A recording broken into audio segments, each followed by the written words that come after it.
Hey everyone, hope you're doing great. Welcome back to my channel. In today's video, we'll dive into what if Deku unsealed the Godbreaker Crest. Smash that subscribe button, and be sure to peek at the description below. Let's begin. The first thing Izuku Midoriya learned about the world was that men were not created equal. That was the opening sentence of the story of his life, a preamble scrawled in crayon at the age of 4. But the second thing he learned, a lesson that took 10 agonizing years to fully calcify in his marrow, was far crueler. The world was built on laws. There were the laws of physics, gravity, thermodynamics, the conservation of energy. Then there were the laws of society. Don't steal, don't kill, pay your taxes. And finally, the newest, most absolute set of commandments, the quirk laws. The 80% who held power ruled the 20% who did not. The strong dictated the reality of the weak. Izuku Midoriya was not just weak. He was an error in the code. He was the zero in a world that only counted from 1. Midoriya. The name was spoken with a tired sort of disdain, the kind reserved for a smudge on a window that wouldn't wipe away. Izuku flinched, his head snapping up from the notebook resting on his desk. The classroom at Aldera Junior High was a pressure cooker of humidity and teenage angst, smelling faintly of chalk dust and impending violence. The teacher held a stack of career aptitude forms, tapping them rhythmically against the podium. I was just saying, Midoriya, that you've also applied to UA High School. The silence that followed was absolute, a vacuum preceding a shockwave. Then, the explosion. It wasn't a literal detonation, not yet, but the collective roar of laughter from the class hit Izuku with enough force to rattle his teeth. It was a jarring, mocking cacophony. They weren't laughing with him. They were laughing at the sheer absurdity of his existence. UA? Him? Good joke, Deku. You can't get into the hero course with just studying, you idiot. Izuku shrank into his seat, his shoulders hunching up to protect his ears. I mean, there's no rule against it, he stammered, his voice thin and reedy. They removed the quirk requirement years ago. It's just, there's no precedent. Boom. This time, it was literal. A hand slammed onto Izuku's desk, the palm crackling with the chaotic pop and hiss of nitroglycerin ignition. The force of the blast blew Izuku backward, his chair screeching against the linoleum as he tumbled to the floor. Smoke curled lazily toward the ceiling, smelling of burnt sugar and ozone. Katsuki Bakugo stood over him, a golden-haired tyrant with eyes like bloodstones. He didn't look angry. He looked offended. As if Izuku's mere ambition was a personal insult to his lineage. Hey, Deku, Bakugo's voice was low, a growl that vibrated in Izuku's chest. You think you're playing at my level? You're below the extras. You're quirkless. You're nothing. You're worse than the dirt on the bottom of my shoe. Izuku scrambled back, his hands trembling as he held them up in a futile defensive posture. Kaken, wait! I'm not trying to compete with you. Really? It's been my dream since I was little. And, I won't know unless I try. Try? Bakugo's hand smoked, little sparks dancing across his palms like angry fireflies. What can you even do? What are you going to do in the entrance exam? Throw a pencil at a villain? You'll die in the first 5 minutes, and you'll embarrass this school just by being there. The class watched, grinning. The teacher turned back to the chalkboard, effectively rendering the assault invisible. This was the first law of Aldera. The strong do what they want. Izuku said nothing. There was nothing to say. He simply sat on the floor, staring at the scuff marks on Bakugo's loafers, waiting for the bell to ring. The day dragged on, a slow march toward the inevitable. When the final bell finally signaled freedom, Izuku moved with the practiced speed of prey. He packed his bag quickly, sliding his prized possession, Hero Analysis for the Future, number 13, into the main pocket. He almost made it out. We're not done talking, Deku. Izuku froze. Bakugo and his 2 lackeys were blocking the sliding door. Before Izuku could react, Bakugo snatched the notebook from his hands. What's this? Bakugo sneered, reading the title. Hero Analysis for the Future? You really are delusional. Give it back, Kaken! Izuku pleaded, reaching out. Bakugo smirked. He clapped his hands together, the notebook sandwiched between his palms. Boom! The explosion was controlled, precise. When Bakugo pulled his hands apart, the notebook was a charred, smoking ruin. He tossed it casually out the open window. Izuku watched it fall, his heart sinking with it, fluttering down toward the koi pond below. Most top-tier heroes have stories about their school days, Bakugo said, walking past Izuku and clapping a hand onto his shoulder. The fabric of Izuku's uniform smoked slightly under the heat. I want my origin story to be perfect. I want to be the only one from this garbage dump of a school to make it to UA. So, don't apply, nerd. Izuku trembled, tears pricking the corners of his eyes, but he didn't move. He couldn't. His feet felt nailed to the floor. Bakugo stopped at the door, glancing back over his shoulder. His expression was dark, devoid of the usual manic energy. It was cold. You know, Bakugo said, if you want to be a hero that badly, there might be another way. Izuku looked up, hope and dread warring in his chest. Just pray that you'll be born with a quirk in your next life, Bakugo said, his voice flat, and take a swan dive off the roof of the building. The words hung in the air, heavy and toxic. Izuku stood alone in the classroom for a long time after they left. The sunset painted the room in shades of bruised purple and bloody orange. His hands were clenched into fists at his sides, shaking so hard his knuckles turned white. He can't say that. If I actually did it, that would be instigation of suicide. He'd ruin his career before it started. But Izuku knew Bakugo didn't care. Because the laws didn't apply to Bakugo. He walked downstairs, his legs feeling like lead. He fished his notebook out of the koi pond. The fish were nibbling at the burned edges. He shook the water off, clutching the soggy, ruined pages to his chest. Stupid Kaken, he whispered to the empty courtyard. If I jumped, you'd just laugh. He started the walk home.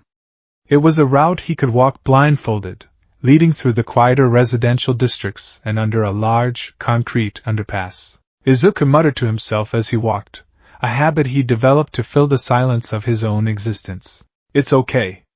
I can dry the pages. The notes are still legible. I just have to keep looking forward. Smile. Like All Might. Fearless. Confident. He forced the corners of his mouth up. It was a grotesque imitation of a smile, shaking and fragile. He entered the tunnel. The shadows deepened, the air growing cooler.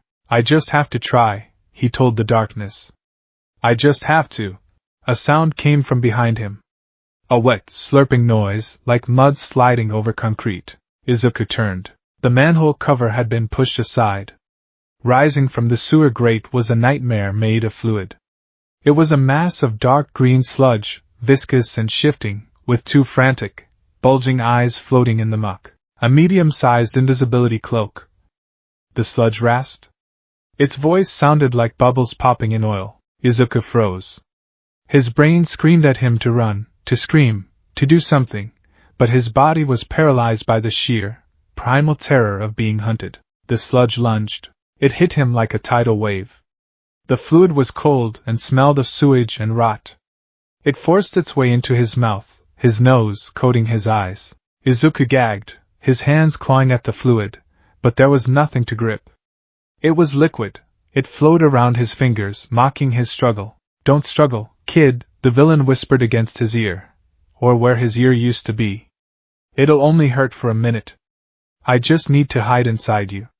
Just let me take over. I'm dying. The thought was crystal clear, cutting through the panic. I'm going to die here. In a sewer tunnel. Nobody knows where I am. I didn't even get to tell Mom I'm sorry. His vision began to spot with black.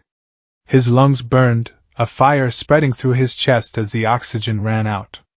The sludge was forcing its way down his throat. Is this it? Was Bakugo right? Am I really nothing? His strength faded. His arms dropped to his sides. The notebook, the charred, soggy record of his dreams, slipped from his fingers and hit the concrete with a wet slap. Have no fear! The voice boomed through the tunnel, bouncing off the concrete walls with the force of a physical blow. It was a voice Izuku knew better than his own father's. Because I am here, the sludge villain shrieked in panic. All Might? Izuku's vision was blurring, fading to gray, but he saw the silhouette. A mountain of muscle, a golden age hero in the flesh, standing at the mouth of the tunnel. Texas. Smash! The wind pressure alone was enough to rearrange the geography of the tunnel. The air compressed, then exploded outward. The sludge villain was blown apart, scattered into droplets by the sheer displacement of air. Izuku was free. He gasped, sucking in air that tasted of ozone and victory, before the darkness finally claimed him. Part 2, The False Idol. Consciousness returned to Izuku in stages. First came the slapping sensation on his cheek. Then the voice. Hey! Hey! Are you okay? Izuku's eyes snapped open. The world was bright, too bright. Looming over him was the face that adorned the posters on his bedroom wall. The blonde hair, the shadow over the eyes, the blinding white smile. All Might? Izuku scrambled backward, crab walking on the pavement. Good. You're awake. All Might laughed, a boisterous sound.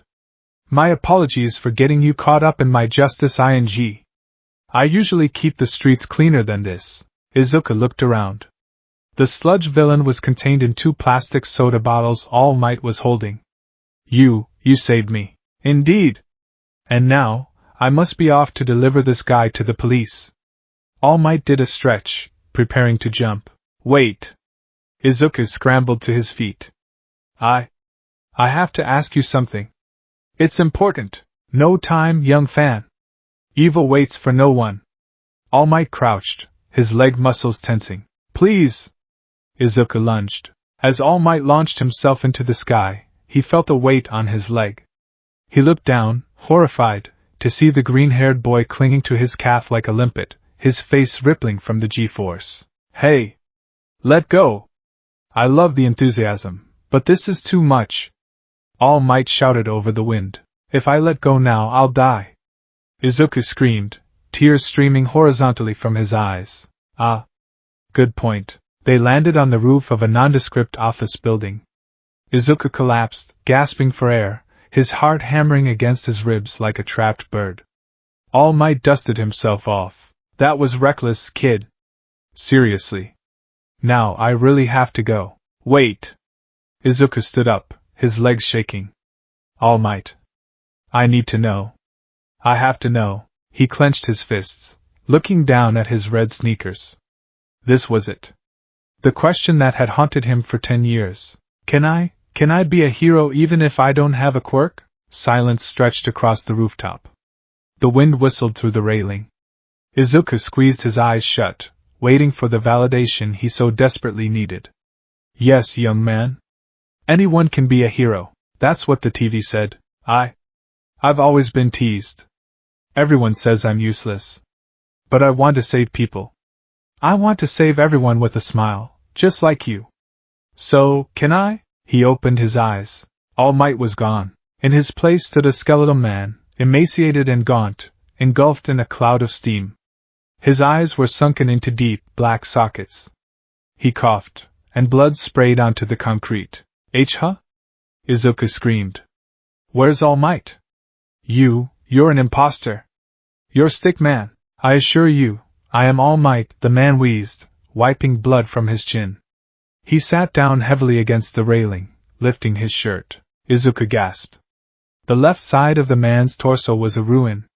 A massive, purple scar spiderwebbed across his ribs, the skin looking like melted wax. It looked like a crater where a human being used to be. 5 years ago, I took a massive hit from a villain, All Might whispered, the grandeur gone from his voice. My respiratory system was decimated. My stomach was removed. I've wasted away from repeated surgeries. I can only do hero work for about 3 hours a day now. 5 years ago. Izuku's mind raced. Was it Toxic Chainsaw? You know your stuff. But no. That punk couldn't do this. This fight. The world doesn't know about it. I am the symbol of peace. I cannot be seen being weak.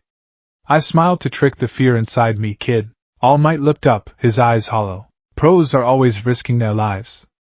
I cannot simply say, yes, you can become a hero without power. It's not just about fighting villains. It's natural disasters, rescue ops, massive collateral damage, without a quirk. He trailed off, looking away. If you want to help people, become a police officer. They get a lot of crap, but it's a fine profession. The words hit Izuku harder than Bakugo's explosions. They didn't burn, they froze. They shattered the foundation of his world. All Might stood up, walking toward the door to the stairwell. It's not bad to dream, young man. But you also have to consider reality. The door clicked shut. Izuku stood alone on the roof. The greatest hero in the world, the man who defeated the impossible, the symbol of peace, had just told him to give up. Consider reality. Izuku walked to the railing. He looked down at the streets below. Cars moved like toys. People were specks of dust. Take a swan dive off the roof. The thought intruded unbidden. It would be so easy. One step. Gravity would do the rest. Physics. The first law. Izuku gripped the railing until his palms hurt. He didn't jump. He couldn't. He was too much of a coward even for that. I'm sorry, Mom, he whispered, his voice cracking. I'm sorry I'm not enough. Part 3. The Asphyxiation of Dreams. Izuku walked through the city in a daze. He didn't know where he was going. He was just moving, putting one foot in front of the other because stopping meant thinking, and thinking meant acknowledging the gaping hole in his chest where his heart used to be. He felt numb. It was a terrifying sensation, the absence of feeling. The insults, the burns, the rejection, they had all piled up until the weight crushed the nerve endings. Boom! An explosion echoed in the distance. Izuku stopped. Habit, ingrained deep in his muscles, made him turn toward the sound. Villain attack. He should go check it out. He should take notes. Why? The voice in his head was bitter. Why take notes? It's over. The notebook is burnt. The dream is dead. But his feet moved anyway. He drifted toward the smoke like a ghost haunting the site of its own death. When he arrived at the shopping district, the crowd was already thick. Police were holding people back. Fire roared from a shattered storefront. It's a monster! Where are the heroes? Izuku peeked through the gaps in the crowd. His blood ran cold. In the center of the inferno, surrounded by a sea of flames, was the sludge villain. But All Might caught him. Izuku's hands flew to his mouth. He escaped? When? He remembered All Might jumping. The feeling of the bottle in his pocket? No. I grabbed his leg. He must have dropped it when I grabbed him. It's my fault. The realization hit him like a physical blow. I distracted him. I made him drop the villain. And now, the heroes were useless. Death Arms was too weak. Kamui Woods couldn't get close to the fire. Empty Lady couldn't fit in the street. They were just watching. I can't grab him. Death Arms shouted. He's too fluid. We have to wait for someone with a suitable quirk. Wait. Izuku thought frantically. You can't wait. He's got a hostage. Izuku looked closer at the sludge. The villain was suffocating someone, using their body and quirk to cause the explosions. He saw a flash of blonde hair. He saw a familiar black school uniform. He saw red eyes, wide with a terror Izuku had never seen in them before. Kaken. Bakugo was thrashing, trying to scream, but the sludge was filling his mouth. He was drowning in the middle of a fire, and the heroes, the professionals, the ones with the licenses and the quirks, were standing there, watching. They're waiting for someone else. They're following the rules. Izuku's legs moved before his brain gave permission. Hey! Stop! That kid! A hero shouted. Izuku didn't hear them. He ducked under the police tape and sprinted. The heat was intense, searing his skin, drying his eyes. The smell of burning plastic was overwhelming. What am I doing? Why am I running? I'm useless. I'm nothing. He reached the villain. The sludge monster's eyes widened. You again? Izuku didn't have a plan. He swung his backpack, a desperate, clumsy arc. The bag hit the villain in the eye. The sludge recoiled in pain, loosening its grip on Bakugo's mouth for a split second. Deku? Bakugo gasped, coughing smoke. What the hell? I don't know. Izuku screamed, clawing at the slime with his bare hands. It felt like digging into wet cement. My legs, they just moved. Get off me! Bakugo yelled, blasting an explosion, but it only made the sludge swirl faster. You little pest! The villain roared. The liquid mass surged, reforming around Izuku. In an instant, Izuku was engulfed. The sludge wrapped around his torso, his neck, his face. He was lifted off the ground, suspended next to Bakugo. 2 skins are better than 1. The villain laughed maniacally. I'll take both of you. Izuku couldn't breathe. The world went dark and muffled. He could feel Bakugo struggling beside him, his explosions growing weaker, his energy fading. He looked at the heroes. They were screaming, running forward, but they were too slow. Too far away. He looked for All Might. Maybe he was in the crowd? Maybe he would burst out in his skeletal form and save them? No one came. I'm going to die, Izuku thought. This time, there was no panic. Just a cold, hard certainty. I'm going to die a useless death. I caused this. I killed Kaken. I killed myself. The sludge pressed harder. His vision turned purple. His lungs spasmed, begging for air that wasn't there. This is the law, a voice whispered in the back of his mind. It wasn't his voice. It sounded ancient. It sounded like rocks grinding together deep underground. The weak die. The strong survive. That is the rule of this reality. Izuku's consciousness began to fray. He saw his mother's face. He saw the burned notebook. He saw All Might's back as he walked away. Accept it, the voice urged. Fade away, little Zero. No, Izuku thought. It was a small thought. A tiny spark in the void. No? The ancient voice seemed amused. I don't want to die. Izuku's mind screamed, louder now. The despair was transmuting into something else. Something hot. Something sharp. I didn't do anything wrong. I tried. I tried so hard. He felt Bakugo stop moving beside him. Kaken? Izuku tried to speak, but the sludge filled his mouth. He is broken, the voice said. He accepts his fate. I don't. Izuku mentally roared. The heat in his chest was no longer just lack of oxygen. It was a burning coal, right in the center of his sternum. It hurt. It felt like his heart was tearing itself apart. I refuse. I refuse to be nothing. I refuse to die like this. Then what will you do? You have no quirk. You have no power. You are bound by the laws of this world. Then screw the laws. Izuku's eyes snapped open. But he wasn't seeing the street anymore. He was seeing lines everywhere. Red, jagged lines crisscrossed the sludge villain's body. They crisscrossed the air, the ground, the fire. They looked like cracks in a pane of glass. The burning in his chest exploded. It wasn't a quirk awakening. Quirks were biological functions.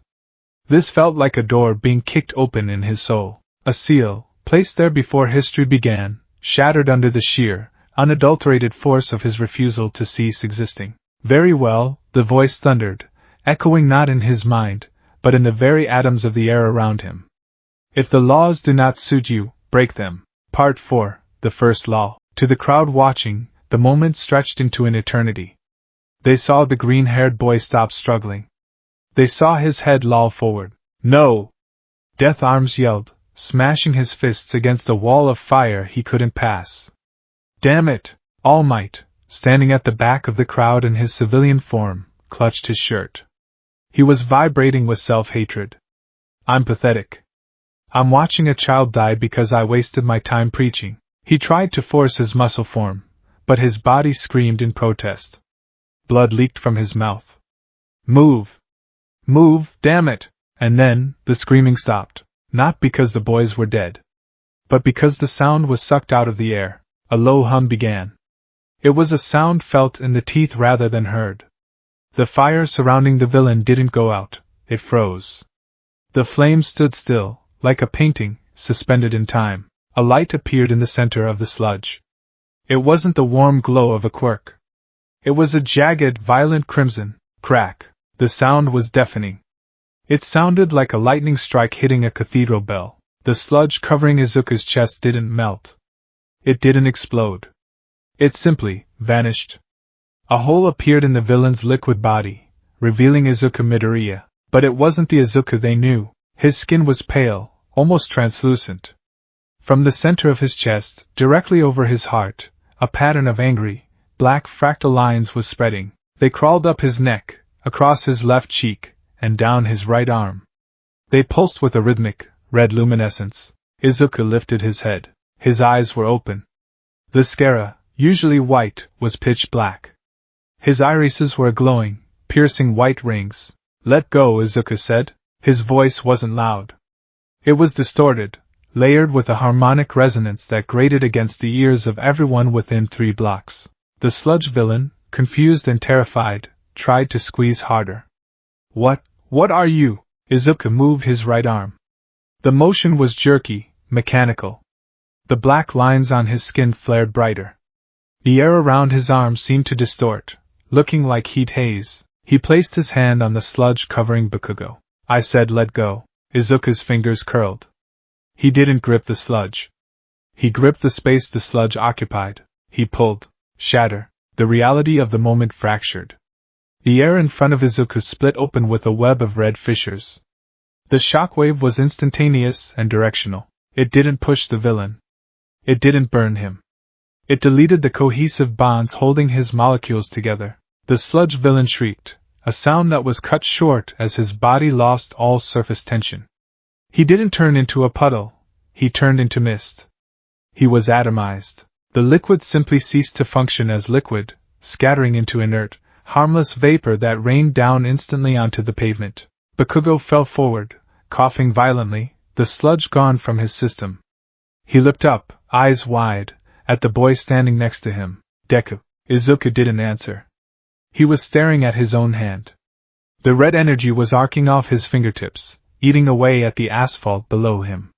The ground wasn't melting, it was turning into dust layer by layer. The fire that had been frozen suddenly roared back to life, but it bent away from Izuku, as if the flames themselves were terrified to touch him. The heroes were silent.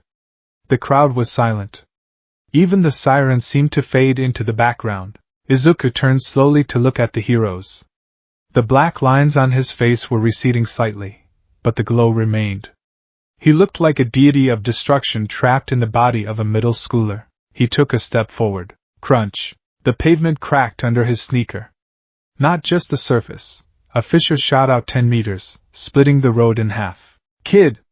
Kamui Wood shouted, stepping forward tentatively. "Kid, are you okay? What is that? Is that your quirk?" Izuku blinked. The black scara faded, returning to white. The glowing rings in his eyes dimmed back to green. The red lightning dissipated, but the feeling remained. The heavy, crushing pressure in the air. Izuku looked at All Might, who was staring at him with wide, haunted eyes from the back of the crowd. Izuku's voice was his own again, but hoarse and broken. I didn't want to die." He swayed. The adrenaline crash was catastrophic. The pain hit him all at once. His right arm, the one he had used to break the villain, turned a horrific shade of deep purple instantly. Blood burst from the pores of his skin, misting the air. It looked like his arm had been crushed in a hydraulic press from the inside out. "Midoriya!" Bakugo yelled, reaching out. Izuku's eyes rolled back into his head. He collapsed forward, but he didn't hit the ground. In a blur of motion, the skeletal All Might had moved. Ignoring the pain, ignoring the secret, he caught the boy. He fell to his knees, holding Izuku's limp, bleeding body. Steam rose from Izuku's skin. It was scalding hot. All Might hissed as it burned his hands, but he didn't let go. "Young man," All Might whispered, staring at the intricate, tattoo-like crest that was slowly fading from Izuku's chest. "What have you done?" Rain began to fall from the clear sky. It was the condensed vapor of the sludge villain, returning to the earth. Bakugo sat on the broken road, staring at his hands, then at Izuku. He was shaking. For the first time in his life, Katsuki Bakugo felt small. He had seen power before. He had seen quirks that could destroy buildings, but this was different. When Izuku had touched the air, Bakugo had felt it. The sense of absolute, undeniable end. It wasn't a power that fought. It was a power that decided what existed, and what didn't. The sirens finally drew closer. The paramedics rushed in. As they loaded Izuku onto the stretcher, the remaining sludge of the villain tried to reform in the gutter. It twitched, bubbled, and then went still. It couldn't regenerate. It couldn't move. It was alive, but broken on a fundamental level. The Godbreaker crest had been unsealed. And the first law of this new reality had just been written. Everything breaks. Part 5 Diagnosis. The sterile white of the hospital room was a stark contrast to the fiery chaos of the afternoon. The heart monitor beeped a steady, rhythmic cadence. Izuku lay in the bed, his right arm encased in a heavy cast that went all the way to his shoulder. Bandages covered his chest. Outside the room, through the observation window, 2 men stood watching. One was Detective Tsukachi Naomasa. The other was Tashinori Yagi, All Might. The doctors are baffled, Tsukachi said softly, flipping through a clipboard. Physically, he has the extra toe joint. Genetically, he is quirkless. There is no latent X gene. Nothing. And yet, All Might murmured, leaning heavily on his cane, he obliterated a villain with a wave of his hand. The atmospheric pressure change shattered windows for 3 blocks. It gets stranger, Tsukachi continued. The sludge villain, he's in custody, but he's catatonic. The scientists say his cellular structure has been altered. It's like the bonds between his cells were severed and then hastily retied. He can't liquefy anymore. He's effectively quirkless. All Might stiffened. He took away the quirk? No. He broke it. He broke the biology that allowed it to function. Tsukachi looked through the glass at the sleeping boy. Tashinori, what is this child? Did you give him? No, All Might said quickly. I didn't give him one for all. I offered it, in my mind, but I never got the chance. Besides, one for all is a power of accumulation. It builds up. It strengthens. All Might shuddered, remembering the red fractal light. That power, it felt like the opposite. It felt like ruin. Inside the room, Izuku's fingers twitched. In the dreamscape of his coma, Izuku wasn't in a hospital. He was standing in a vast, endless wasteland of white sand. The sky was a void of static. In front of him stood a massive gate, towering kilometers into the sky. It was made of black obsidian, covered in red glowing chains. One of the chains, the smallest one at the bottom, was broken. Welcome, the ancient voice echoed across the sands. Izuku looked around, terrified. Where am I? Who are you? I am the breaker, the voice replied. I am the answer to the immutable. I am the denial of fate. A figure formed from the sand. It was humanoid, but featureless, made of shifting black glass. You called for me, little Zero. You rejected the law of your death. And so I answered. Is this a quirk? Izuku asked, his voice trembling. The figure laughed. It was a sound like a collapsing mountain. A quirk? Do not insult me. Quirks are biological errors. Evolution's hiccups. I am older than your biology. I am the hammer that shattered the firmament. The figure stepped closer. It touched Izuku's chest, right over his heart. You have unsealed the crest. You have opened the door. But be warned, vessel. The white sand around them turned red. The crest does not give. It takes. It breaks the world, but it will also break you. Every time you use it, you will crack. Use too much, and you will shatter like cheap porcelain. Why? Izuku cried. Why me? Because, the figure whispered, leaning down until its faceless visage filled Izuku's vision, you are the only one crazy enough to try and punch God with a broken arm. Izuku woke up with a gasp. The pain in his arm was blinding. The beeping of the monitor accelerated. He looked down at his chest. The bandages were there, but he could feel it underneath. A heat. A low, thrumming vibration. The Godbreaker crest was waiting, and for the first time in his life, Izuku Midoriya didn't feel like a zero. He felt like a loaded gun. The first thing Izuku registered was the white ceiling. It was familiar. He had seen it in his room, in classrooms, in textbooks. But this specific shade of white was sterile, aggressive, and smelled of disinfectant. The second thing he registered was the sound. Usually, hospitals were quiet places, filled with the soft beeping of machines and the hushed whispers of nurses. But to Izuku, the room was roaring. It wasn't a sound entered through his ears. It was a vibration humming in the marrow of his bones. A low, resonant frequency, like a cello string bowed by a giant, vibrating just beneath the skin of his chest. He tried to move. NGGH. A spike of agony, sharp and white-hot, drove through his right side. It felt less like a broken bone and more like his arm had been unmade and hastily stitched back together with barbed wire. "He's awake! Dr. Garaki, he's awake!" Voices swarmed. Izuku blinked, his vision swimming. The world looked wrong. For a split second, the edges of the doctor's coats seemed to flicker, trailing red static. He squeezed his eyes shut and opened them again. The static was gone. "Easy, son. Easy." A heavy hand pressed him back into the mattress. Izuku looked up to see a doctor with thick goggles and a bushy mustache staring down at him. Behind him stood a shorter, rounder doctor with oddly distinctive goggles. My arm," Izuku croaked. His throat felt like he had swallowed broken glass. "Your arm is still attached, miraculously," the mustache doctor said, checking a monitor that displayed readings Izuku didn't recognize. "Though broken is an understatement. It's closer to structural collapse." Izuku looked down. His right arm was heavily casted, strapped to his chest. But it wasn't just the arm. He could feel the bandages wrapped tight around his torso. And beneath them, thrum, thrum, thrum. The sensation was rhythmic, syncing with his heartbeat. It was hot, a dry heat like standing next to an open oven. The round man, Dr. Garaki, stepped forward, holding a clipboard with a look of barely concealed fascination. "The readings are stabilizing, but the thermal output is still abnormal. His body temperature is hovering at 40 degrees Celsius, but he's not showing signs of fever or heat stroke. It's as if his cells are generating fusion energy." "Where is my mom?" Izuku asked, panic rising. "She's outside. She's been here all night," the first doctor said gently. "But before we let her in, Midoriya, we need to ask you something." The atmosphere in the room shifted. The medical concern evaporated, replaced by a cold, clinical curiosity.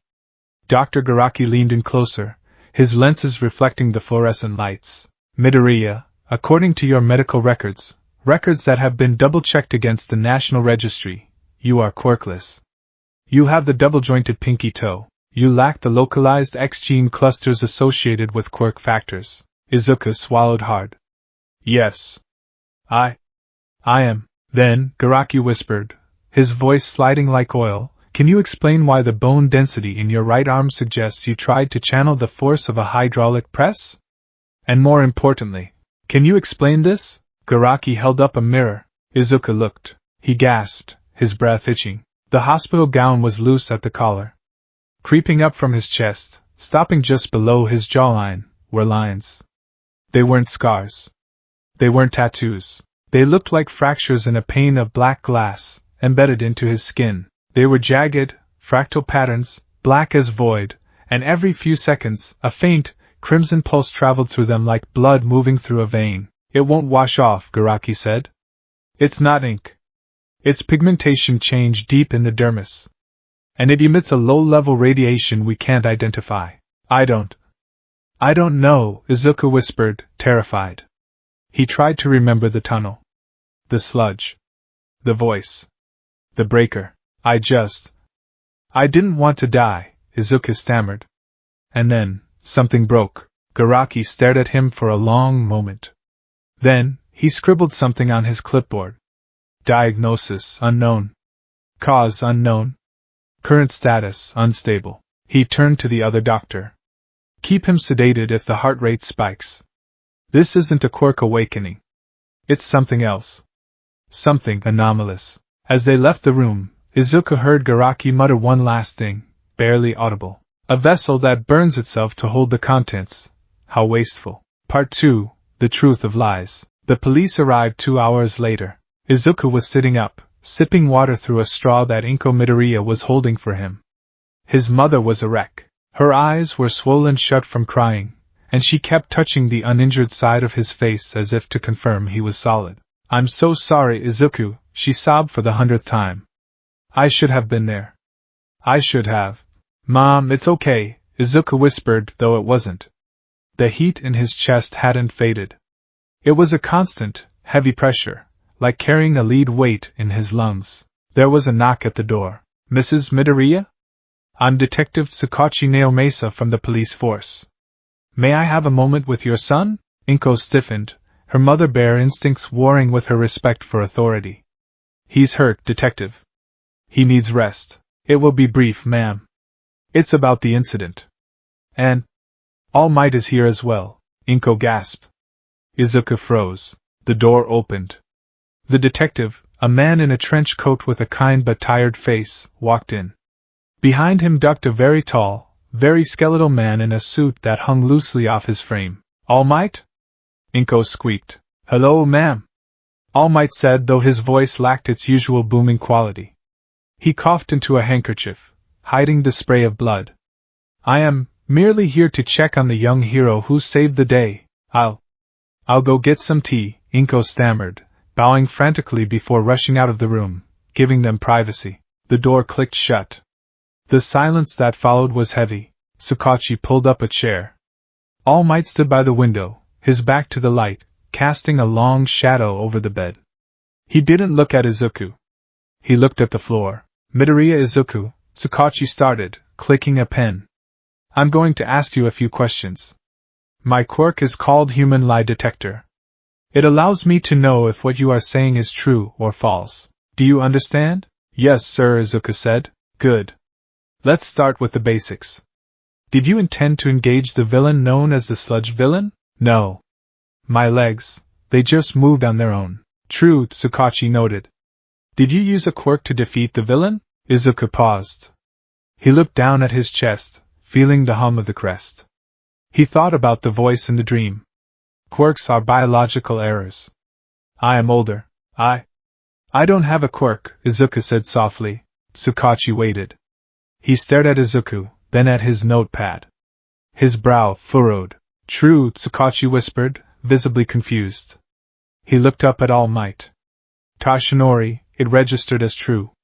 He believes he is quirkless. I am quirkless, Izuku insisted, his voice gaining a little strength. The doctors checked. I have the toe joint. I don't have the genes. But, in the tunnel, and in the street. Tell us what happened, All Might said. His voice was grave. I heard a voice, Izuku admitted. Not in my ears. In the world. It told me that if the laws didn't let me live, I should break them. And then, I felt this heat. And I saw the lines. He gestured to the black markings peeking out from his bandages. I saw lines on the villain. Cracks. And I just knew, that if I pulled on them, he would stop existing. Sakachi stopped writing. You mean you visualized a weak point? No, Izuku said, his eyes darkening slightly, the pupils constricting. I mean I saw the structural integrity of his concept. And I broke it. The room temperature seemed to drop 5 degrees. When I pulled, Izuku whispered, staring at his cast, I felt the backlash. It felt like the universe was angry at me for changing it. That's why my arm broke. It wasn't the villain hitting me, it was the air pushing back. Sakachi looked at All Might. This isn't in any database. Reality manipulation? Probability altering? But for a quirkless boy to access it? All Might finally stepped forward. He looked tired. So incredibly tired. Naomasa, could you give us a moment? The detective nodded slowly, casting one last wary glance at Izuku before leaving the room. Part 3, The Retraction. All Might pulled the chair closer. He sat down heavily, his skeletal frame looking fragile in the hospital light. Young Midoriya, he began. All Might Izuku started, tears pricking his eyes. I moved without thinking. I know you said I couldn't be a hero without a quirk, and I know I caused trouble, but Kaken was dying and you saved him, All Might interrupted. You did what the pros, myself included, hesitated to do. You spurred me to act. For that you have my thanks. Izuku's heart soared. Then, but All Might said. The word hung in the air like a guillotine blade. I came here today with a specific intention, All Might sighed. I saw your spirit. I saw the heart of a hero. I possess a quirk that can be passed down, one for all. I was going to offer it to you. Izuku's eyes went wide. Pass down a quirk? All Might's power? It was the dream he hadn't even dared to dream. However, All Might continued, his blue eyes piercing into Izuku's. I cannot do that now. The world stopped. Why? Because of that, All Might pointed a bony finger at Izuku's chest. This power you've awakened, it is volatile, Midoriya. Naomesa's lie detector confirmed you aren't lying, which means this isn't a hidden quirk. It's something else. Something unnatural. All Might leaned forward. When you struck that villain, I felt it. I've fought evils you can't imagine. I've fought men who can steal powers, men who can level cities. But what I felt from you was terrifying. It was an emptiness. A void. Izuku trembled. I can control it. I'll learn. Can you? All Might asked gently. Look at your arm. One use, and you nearly lost a limb. One for all is a stockpile of power. If I were to pour my power into a vessel that is already cracked, into a vessel that leaks this destructive energy, you wouldn't just explode, young Midoriya. You might take the city with you. The words crushed Izuku. He felt the weight of them settling into his soul. I cannot in good conscience give you a power that might kill you, combined with a power that is already eating you alive. All Might stood up. He placed a hand on Izuku's head. It wasn't a pat of encouragement. It felt like a goodbye. You have a power now. Maybe it can be used for good. But it is dangerous. You must be careful. The path you are walking, it is not the path of a symbol of peace. All Might walked to the door. Wait! Izuku cried out. Then, what am I? If I'm not quirkless, and I'm not a hero, what am I? All Might paused at the door. He looked back, his face shadowed. That, the hero said softly, is what you have to figure out. But please, for your own sake, don't break yourself trying to be me. He left. Izuku sat alone in the silence. The humming in his chest seemed louder now. Mocking him. He rejected you, the crest seemed to pulse. He fears you. Izuku gripped the sheets with his good hand. He didn't cry. He had cried enough yesterday. Now there was just a cold, hollow space where his admiration used to be. He looked at the black lines on his chest. Fine, he whispered to the empty room. I won't be him. Part 4. The Shift. 3 days later, Izuku was discharged. His arm was still in a heavy sling, and he was under strict orders not to exert himself. The doctors had labeled his condition as a spontaneous mutation event to the public, a vague enough term to stop the press from digging too deep. He returned to school a week later. Aldera Junior High was the same as always, but everything felt different. The noise of the hallway seemed distant. The colors seemed muted. When he walked into the classroom, the chatter stopped instantly. Usually, the silence was followed by laughter. Here comes Deku. Look at the loser. Not today. Today, the silence held. Students looked at him, then looked away quickly. They shifted in their seats, leaning away from the aisle as he walked to his desk. It was fear. They had seen the news. They had seen the footage of the sludge villain disintegrating. They didn't understand it, but instinct, the primal lizard brain, told them that the prey had become a predator. Izuku sat down. His desk was clean. No graffiti. No flowers for the dead. They're scared of me, he realized. Is this what a quirk feels like? Or is it just the monster they see? The back door slid open with a bang. Katsuki Bakugo walked in. He didn't have his usual swagger. His shoulders were hunched, his hands shoved deep in his pockets. He walked to his seat in front of Izuku. He didn't say a word. He sat down. The class resumed its low murmur, relieved that the explosion hadn't happened. The bell rang for lunch. Izuku began to pack his bag to eat on the roof, away from the staring eyes.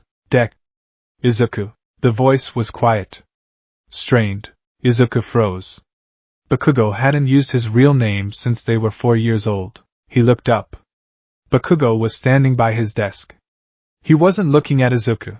He was looking at the cast on Izuku's arm. Follow me, Bakugo muttered. They went to the back of the school building, near the incinerator. It was their usual spot for confrontations, but the dynamic was inverted. Bakugo wasn't cornering him. Bakugo was pacing, kicking at the dirt. You had it the whole time, Bakugo said. It wasn't a question. No, Izuku said calmly. I didn't. Don't lie to me. Bakugo spun around, his eyes wild. But there were no sparks in his palms. I saw it. I felt it. That sludge bastard, my explosions weren't doing anything. They were just getting swallowed. But you, Bakugo grabbed his own shirt, over his heart. When you touched him, my explosion didn't just stop. It died. You killed the fire, Deku. You killed the air. Bakugo took a step forward, his voice trembling with a mix of rage and genuine terror. You were laughing at me, weren't you? All these years. Following me around. Writing in your stupid notebooks. Watching me act like I was the best, while you were hiding that. I wasn't hiding anything. Izuku shouted, the frustration finally boiling over. I was quirkless. I was nothing. It happened. I almost died, and it happened. Bullshit. Bakugo slammed his hand against the brick wall. Power doesn't just happen. You don't go from a pebble to a nuke in 1 second. He glared at Izuku, tears of frustration welling in his eyes. Do you know what it felt like? Being saved by you? It felt like you looked down on me. Like I was so weak you finally had to step in and pity me. I didn't pity you, Izuku said, his voice dropping to a monotone. The crest flared slightly under his shirt, reacting to the hostility. A low thrum filled the air between them. Bakugo flinched. He took a step back, his eyes darting to Izuku's chest where the faint red glow was visible through the fabric. There it is, Bakugo whispered. That feeling. He looked at Izuku, really looked at him, and saw the black lines creeping up his neck. He saw the flatness in Izuku's eyes. You're not Deku anymore, Bakugo spat, but there was no venom in it. Only distance. You're something else. Just stay the hell away from me. Don't think we're rivals. You're a freak. Bakugo turned and walked away. He didn't look back. Izuku watched him go. He touched his chest. The heat was comforting now. It was the only thing that felt real. A freak, Izuku murmured. Maybe. Part 5, The 10 Months of Hell. The entrance exam for UA High was 10 months away. Izuku knew he couldn't rely on luck again. The doctors had been clear. His body was a fragile container for a volatile substance. If he used the Godbreaker Crest at full power again, his arm wouldn't just break, it would turn to dust. He needed a vessel that could hold the fire. He didn't go to Dagoba Municipal Beach to clean trash. He wasn't trying to build heroic muscles to carry people. He needed isolation. Month 1, Denial and Discovery. The first month was spent just trying to understand what he was. Izuku stood in the center of a pile of garbage. Old tires, rusted fridges, broken electronics. It was night. The sea breeze was cold. Okay, he muttered, holding up a rusted pipe. Let's try. 1%. He focused on the heat in his chest. He tried to draw it out, just a trickle. It didn't flow like water. It rushed like a broken dam. The red energy surged down his arm. The pipe in his hand didn't bend. It turned gray, then crumbled into iron filings that blew away in the wind. Gah! Izuku dropped to his knees, clutching his wrist. The recoil shot up his shoulder. His bones groaned. It's not a strength enhancer, he wrote in a new notebook later that night. It's an absolute interaction. I don't hit things harder. I force them to stop being solid. The recoil is the universe resisting the change. Month 3, the passive field. He discovered he couldn't turn it off. Not completely. The crest was always active. If he got angry or scared, the hum would start. Objects near him would rattle. Glass would crack. He had to learn meditation. He spent hours sitting on top of a pile of trash, forcing his heart rate down, visualizing a wall around the fire. He learned that the crest fed on intent. If he wanted to destroy, the crest obeyed instantly and violently. If he wanted to protect, the crest did nothing. It is a weapon, Izuku realized with a sinking feeling. It has no setting for a save. It only has break. Month 5, Durability. Since he couldn't control the output effectively, he had to upgrade the hardware. He trained until he puked. He ran until his lungs burned. He lifted heavy debris until his muscles tore and rebuilt themselves. He wasn't building an all-might body, a body of aesthetic power. He was building a tank. Dense muscle. Compact. Sturdy. He realized that his body was adapting to the energy. The black fractal lines on his skin were spreading slowly. They were permanent now, looking like intricate tribal tattoos covering his right pectoral, shoulder, and arm. He started wearing long sleeves everywhere. Month 8. The accident. It happened during a sparring session he attempted with a makeshift dummy made of compressed scrap metal. He threw a punch. He tried to hold back the crest, to use just physical strength. But at the moment of impact, his subconscious flinched. He feared the pain of impact. The crest reacted to the fear. Flash. A pulse of red light emitted from his elbow. The scrap metal dummy was bisected diagonally.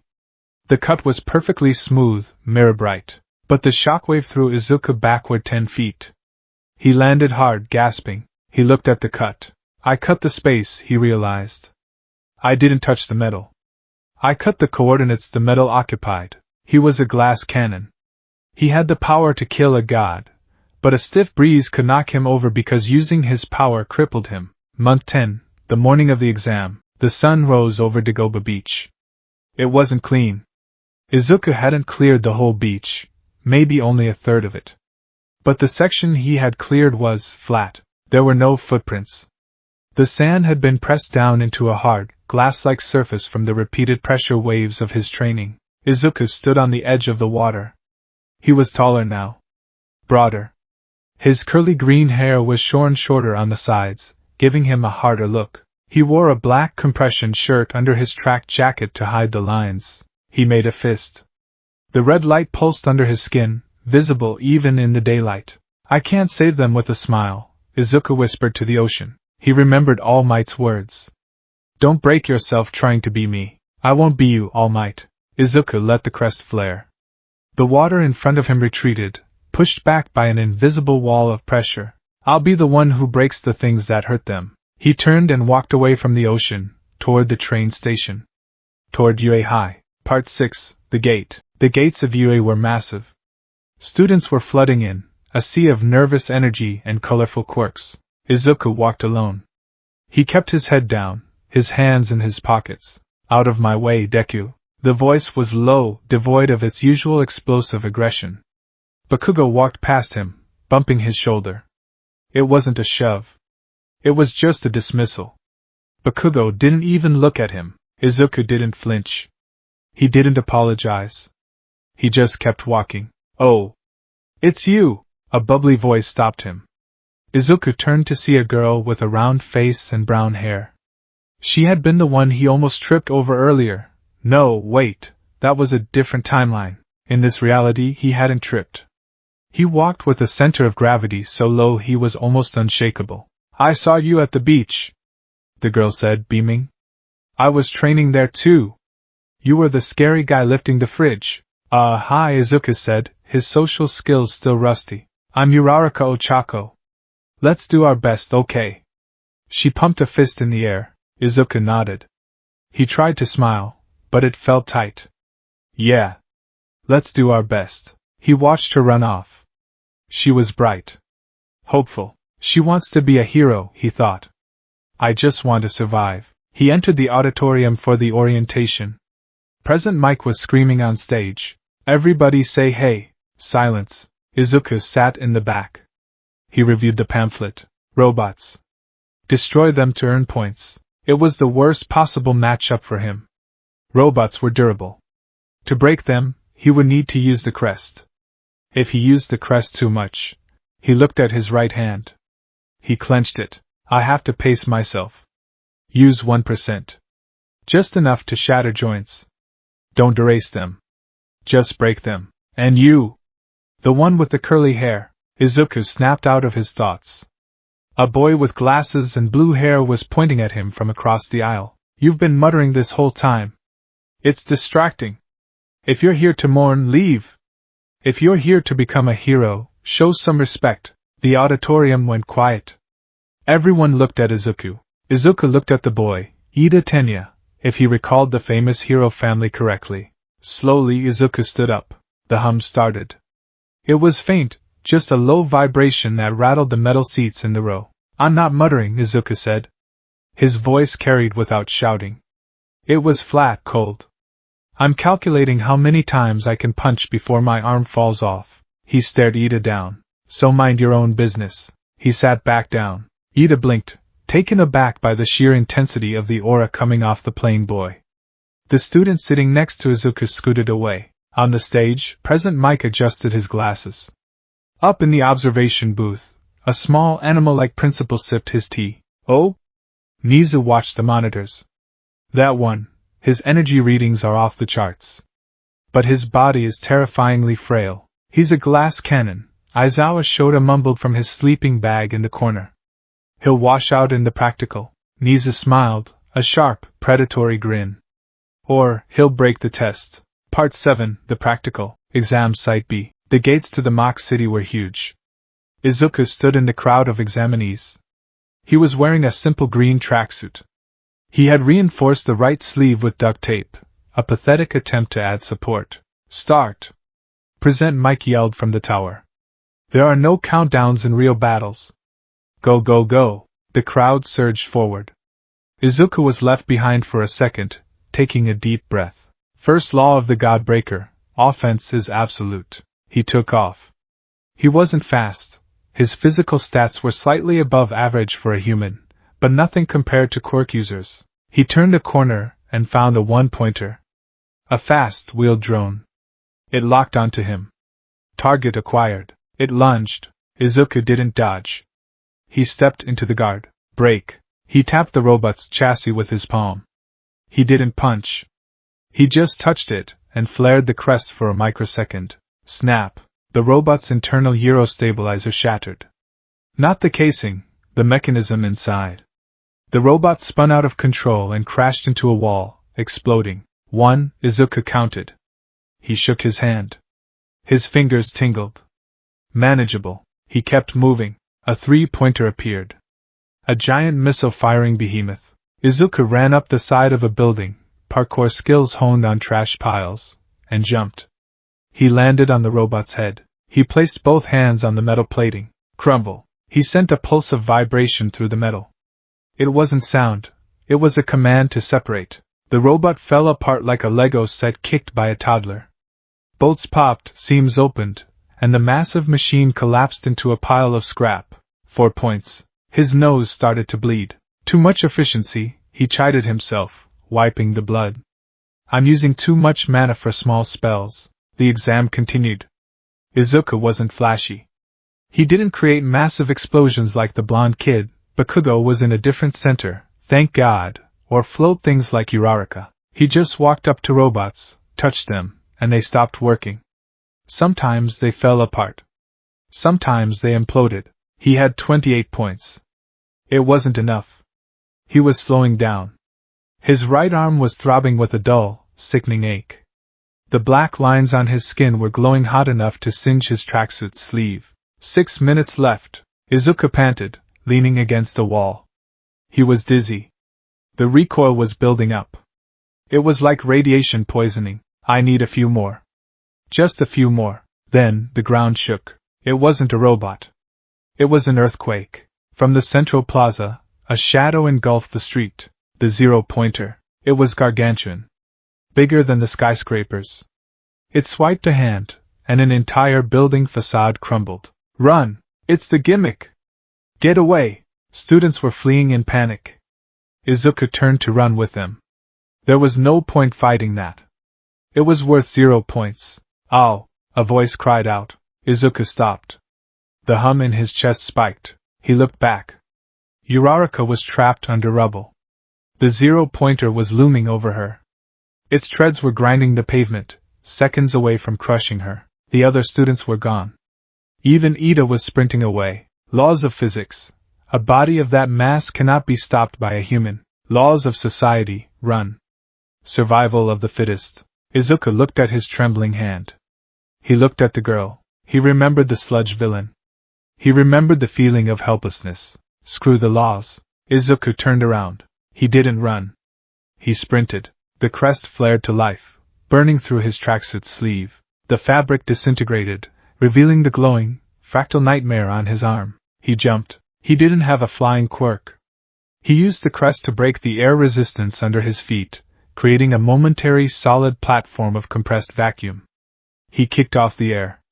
Bang! He soared upward, higher than he had ever been. He was face to face with the Zero-Pointer's massive, camera-eye face. The robot focused on him. Izuku pulled his right arm back. The black lines expanded, covering his neck, his face, turning his right eye completely black. Pain. Agony. His bones were screaming. His muscles were tearing. One hit, he told himself. Just one hit. Make it count. He didn't punch the robot. He punched the space directly in front of it. Godbreaker. He screamed the name he had given it in the dark. Impact. He released the seal. For a moment, there was no sound. The sky above the arena split. A vertical fissure of red energy, 100 meters tall, opened in the air. Then, the vacuum collapsed. Boom! The sound shattered every window in the mock city. The Zero-Pointer didn't explode. It was erased. A tunnel of nothingness, 50 meters wide, bored straight through the center of the robot, through the building behind it, and into the clouds above. The massive machine was bisected. The top half hung in the air for a second, defying gravity, before crashing down to the earth. Izuku fell. He was unconscious before he hit the ground. His right arm was black, charred, and hanging at a sickening angle. As he plummeted, a single thought drifted through his fading mind.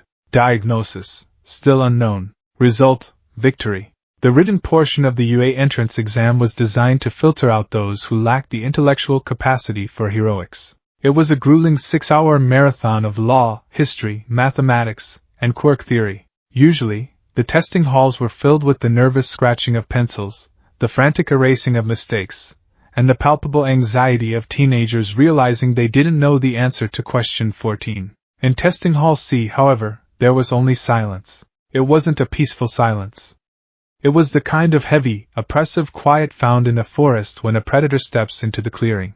Izuku Midoriya sat in the back row, seat number 2204. He wore the standard middle school uniform, the black fabric hiding the bandages that still wrapped his torso and right arm. He held his pencil with a grip that whitened his knuckles. He wasn't looking at the other students. He was staring at the paper, dissecting the questions with a cold, mechanical efficiency. Question 4. Define the limitations of the vigilante law regarding quirk usage in self-defense during a Class A disaster. Izuku wrote the answer. He didn't just write the legal definition. He wrote the case precedents, the gray areas, and the moral contradictions inherent in the law. He wrote with a speed that was almost alarming, but around him, the atmosphere was suffocating. The student sitting to his left, a boy with a rockskin quirk, was sweating profusely. He kept glancing at Izuku, then quickly looking away, his hands trembling. "Hey," the boy whispered to the girl in front of him. "Do you feel that?" "Shut up," she hissed back, her voice tight. "Don't look at him." They didn't know what he was. They hadn't seen the sludge incident. The news had been suppressed, the footage grainy. But human instincts are older than history. They could feel the radiation coming off him. It wasn't thermal heat, it was a metaphysical pressure. The Godbreaker Crest, even when dormant, emitted a low-frequency hum that triggered the fight-or-flight response in anyone with a quirk. It was as if their biological powers recognized a natural enemy. Izuku finished the last page of the exam. He set his pencil down. Snap! The graphite tip of the pencil sheared off. Not from pressure, but because for a split second, Izuku's frustration leaked out. The wood of the pencil turned gray and crumbled into dust on the desk. He sighed, brushing the dust away. From 3 rows ahead, Katsuki Bakugo sat rigid. He hadn't turned around once. He didn't need to. He could feel the hum against the back of his neck like a cold draft. "He's here," Bakugo thought, his teeth grinding together. "The freak is actually here." The bell rang. "Pencils down." President Mick's voice boomed over the intercom, breaking the spell. The air in the room rushed back in. Students gasped, realizing they had been holding their breath. As they filed out for the break before the practical, the crowd naturally parted around Izuku. No one bumped him. No one spoke to him. He walked in a bubble of isolation, a pariah in a room full of heroes. Izuku looked at his hands. They were cold. "This is fine," he told himself. "I don't need friends. I need a license." Part 2, the zero-sum game. The practical exam was the true filter. Battle Center B was a sprawling urban mock-up, a labyrinth of concrete and steel populated by robotic villains. Izuku stood at the massive gates, surrounded by hundreds of competitors. He had changed into a teal tracksuit, the sleeves rolled up to his elbows. The black fractal lines on his right arm were visible now, pulsing faintly in the sunlight. He heard whispers. Is that a tattoo? Gross. Why does it look like it's moving? He looks weak. Look at that arm, it's all scarred. Izuku ignored them. He was doing math in his head. The doctor said my bones are currently at 70% density in the right arm. The crest eats calcium and marrow to fuel the reaction. If I use a 5% output strike, I risk a hairline fracture. If I use 10%, I risk a break. If I go over 50%, amputation is likely. He had a strategy: avoid combat. Use the environment.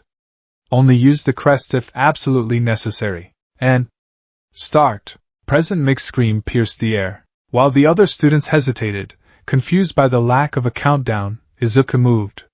He didn't sprint with explosive speed.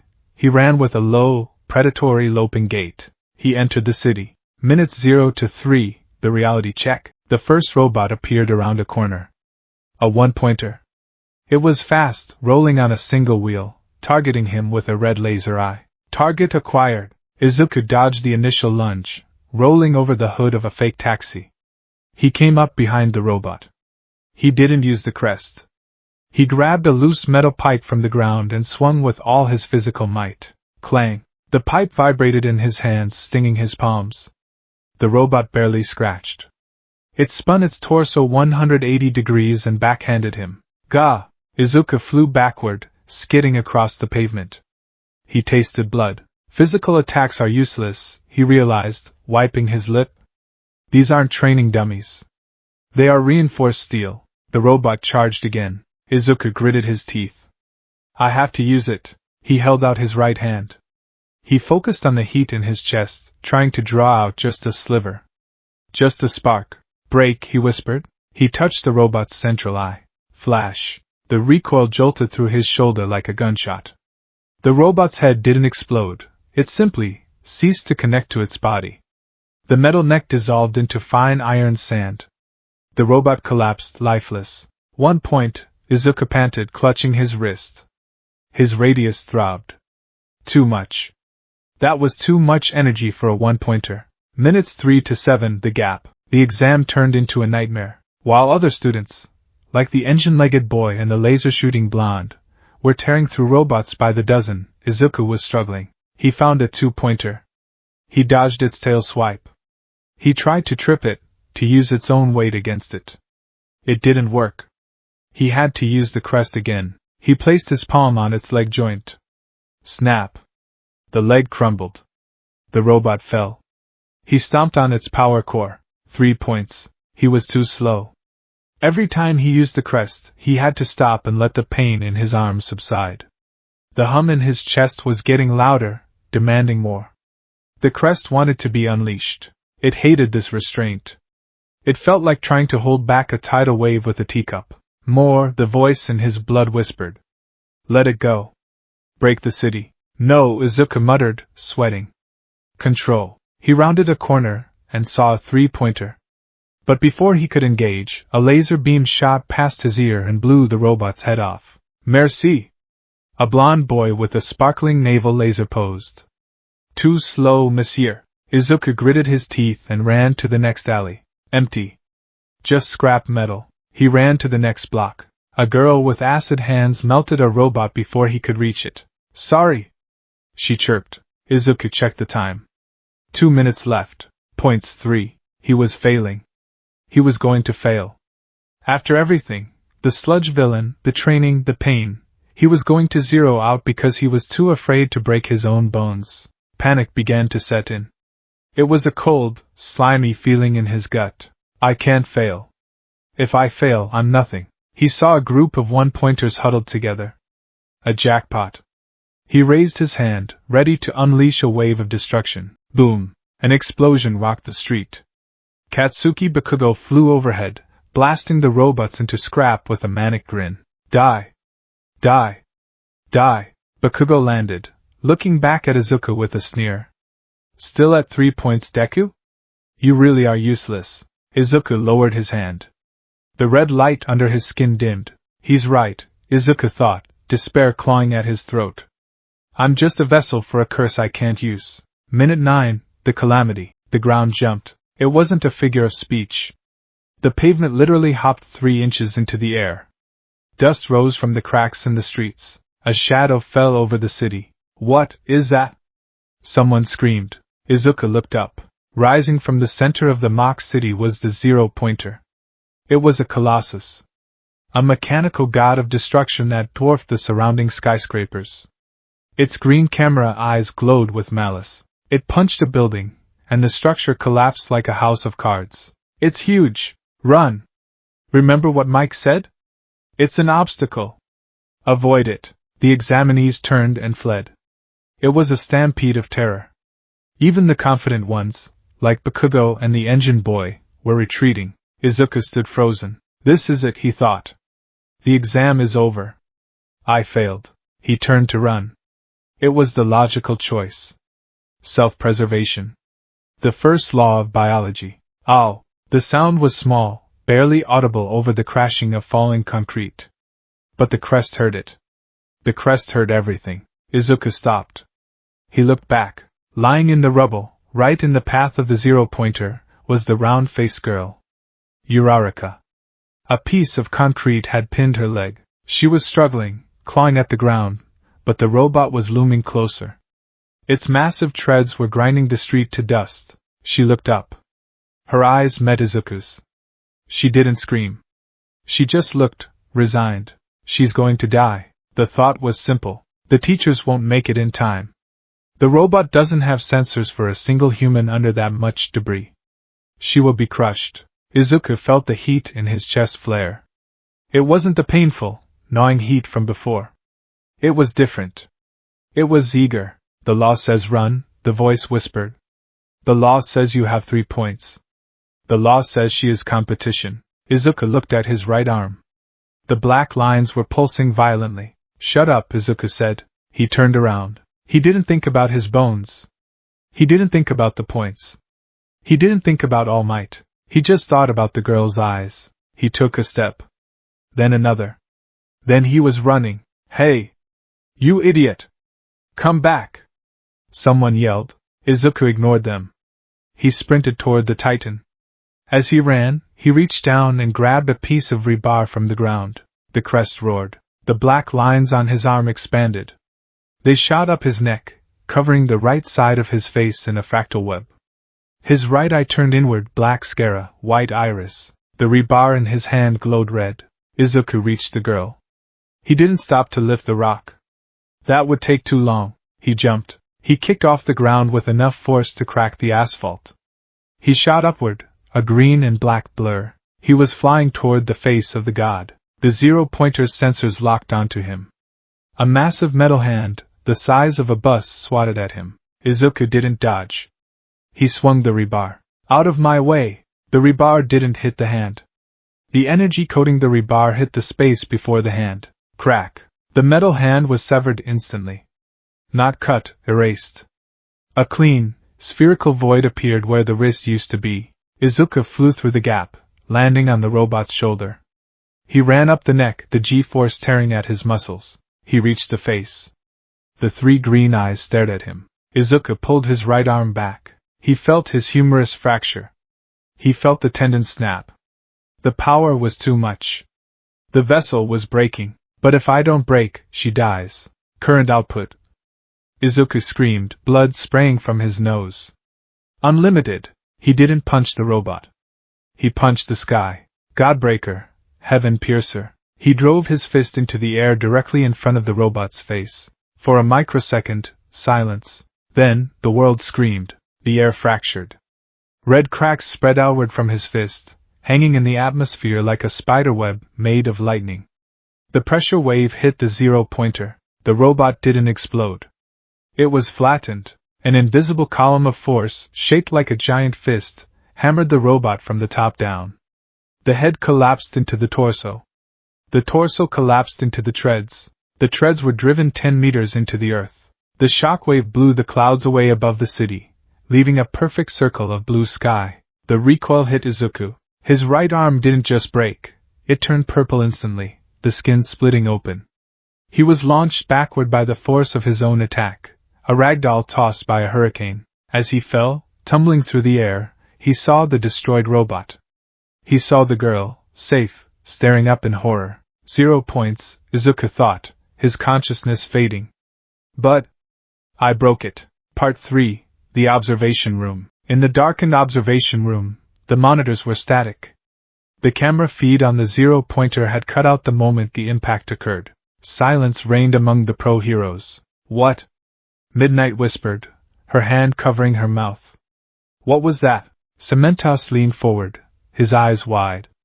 Did he just compress the atmosphere? No, ectoplasm rumbled. He deleted the resistance. The robot collapsed under its own structural failure because the physics holding it together were momentarily suspended. Nizu, the principal, sat in his chair, sipping tea. The cup rattled against the saucer. Rewind the tape, Nizu ordered. Frame by frame. On the main screen, they watched a slow-motion replay. They saw the boy jump. They saw the black markings spread across his face. They saw the red fracture in the air. That isn't a quirk, Vlad King muttered. That looks like a catastrophe. He has 0 points, Midnight noted, checking the scoreboard. He spent the entire exam struggling against the 1-pointers. He was hesitating. Of course he was hesitating, Aizawa spoke up from the corner. He looked awake for once, his eyes fixed on the screen. Look at his arm. They zoomed in on the falling boy. His right arm was a ruin. Every time he uses that power, Aizawa said, his voice grim, he destroys himself. He knows it. He held back to survive. But when it came down to saving the girl, he chose to break himself. All might finished. The number 1 hero was standing in the back of the room, in his skeletal form. He was gripping the doorframe so hard the wood was splintering. Young Midoriya. All Might thought, a mix of pride and terror warring in his gut. I told you not to break yourself. I told you it was too dangerous. And yet you jumped, so Nizu said, turning to the teachers. What do we do? Strictly speaking, he has 0 combat points. By the rules of the exam, he fails. The rules are flawed if they reject a boy who just took down a titan to save a life, Midnight argued heatedly. But is he safe? Snipe asked, adjusting his mask. That power, if he loses control in a hallway, he could kill students. He's a walking nuke with a faulty trigger. He is a liability, Aizawa agreed. But kicking him out won't make him safer. If we reject him, that power goes unchecked in the wild. Or worse, the villains find him. Nizu tapped his paw on the console. We have the rescue points, Nizu said, his eyes gleaming. But this goes beyond rescue points. This is about potential. And danger. He looked at the frozen image of Izuku midair, the red halo of the Godbreaker crest shining behind him. Accept him, Nizu decided. But put him in Class 1A. Aizawa, I want you to watch him. If he looks like he's going to crack, you erase him. Even if it hurts. Part 4, The Cost of Business. Izuku woke up to the smell of gummies. He blinked. The ceiling was white.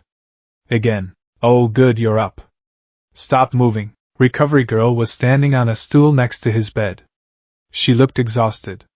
Her usually crisp bun was messy, and she had dark circles under her eyes. My arm? Izuku rasped. It's attached, Recovery Girl said grumpily. But just barely. Listen to me, Sonny. I tried to use my quirk on you. Izuku froze. Did it work? It worked, strangely. She hopped down, sighing. Usually, my quirk boosts the patient's natural healing by using their stamina. But when I kissed your forehead, that thing in your chest, it reacted. She pointed a cane at him. It drained me instead. It nearly sucked the life force right out of me to fix your bones. I had to stop halfway or I would have gone into cardiac arrest. Izuku looked down. His arm was in a heavy cast strapped to his side. I managed to set the bones and fuse the major fractures, she explained.